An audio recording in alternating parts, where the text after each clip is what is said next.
Well, let's move on to the a Romney ad. This is an ad put out by the Romney campaign, which claims, this is one you were referring to just a moment ago, President Obama has eliminated the work requirement for people receiving welfare benefits, which was implemented through the landmark Welfare Reform Act, which was passed by Congress back in 1996 and signed into law by then President Clinton. Let's take a look.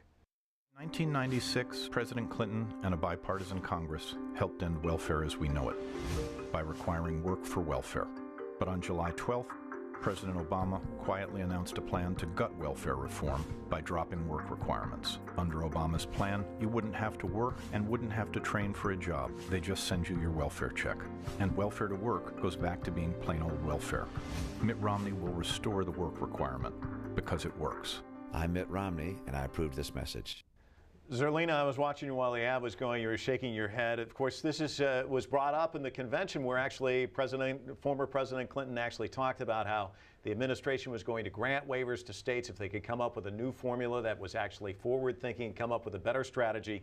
Also, again, the fact checkers say that this is inaccurate and outlandish in its claims, much like the earlier spot we played. So I'd like to give you first crack at this one. Well, I think that the number one thing we need to focus on is that one thing that you heard in that second ad that you didn't hear in the first was that I'm Mitt Romney and I approve this message. This is an official campaign ad for the Romney campaign, not a super PAC ad.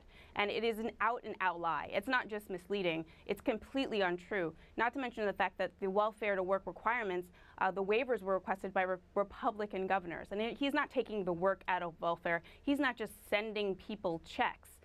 That is just completely and totally a lie. And so an official Romney campaign ad is a complete lie, and they continue running it, and they continue to defend it, and they continue to spread this message, which I think is just racially coded in many ways anyway. Okay, let me jump in and let John give it a crack at this. The Romney campaign would say that actually the president did request all these waivers. They weren't just for Republican governors, and they are weakening the work requirements. That's what the Romney campaign would say. And there is plenty of proof to say that.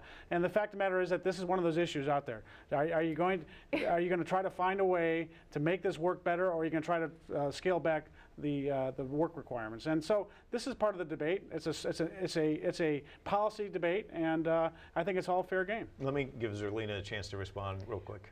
I think that this is the return of the welfare queen. It's like when Newt Gingrich during the primary would call Obama the food stamp president. This is racially coded rhetoric. It's not a policy debate. This is dog whistles, except people can hear them too, like me.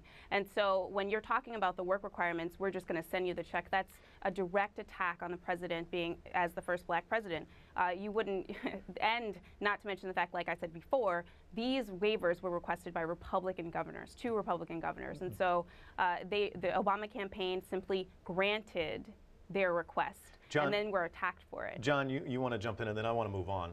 Well, we have a disagreement. I mean, the Romney campaign stands by the ads. They say that they're accurate, and this is what the debate's all about. I think they're accurate. You know, we can have the debate. Okay, so we have fact checkers who go out and say that these are outlandish, they're inaccurate. The facts are twisted in a lot of these commercials. I think both of you will agree to that. Should there be some form of accountability and some sort of penalization, if you will? I mean, if you watch a football game in the United States, they throw flags when people do things the wrong way. Should there be some method to really kind of hold these people, their feet to the fire in a way? I'll start with you, John. Well, there is a method, and that is if it could be proven that the ads are inaccurate or false or lies, you can file a claim with the broadcasters, and they get them to remove the ads. That is the well-known way to do that.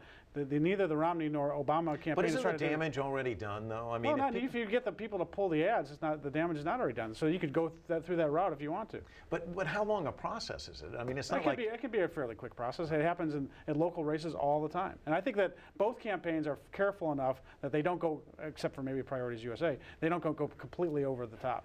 Zerlina. Well, Priorities USA is not the campaign. I mean, that's one of the things that, these 2 ads show is that one is super PACs who are not under the same, I guess, guidelines and standards of a regular campaign, and then the official Romney campaign ad, which has just been proven by fact checker after fact checker, as Mitt Romney likes to say, 4 Pinocchios, right? So this welfare ad not only is offensive, but it's blatantly untrue, and it's from the official campaign. Zerlina from New York, John from our studio here in Washington, D.C. Thank you both.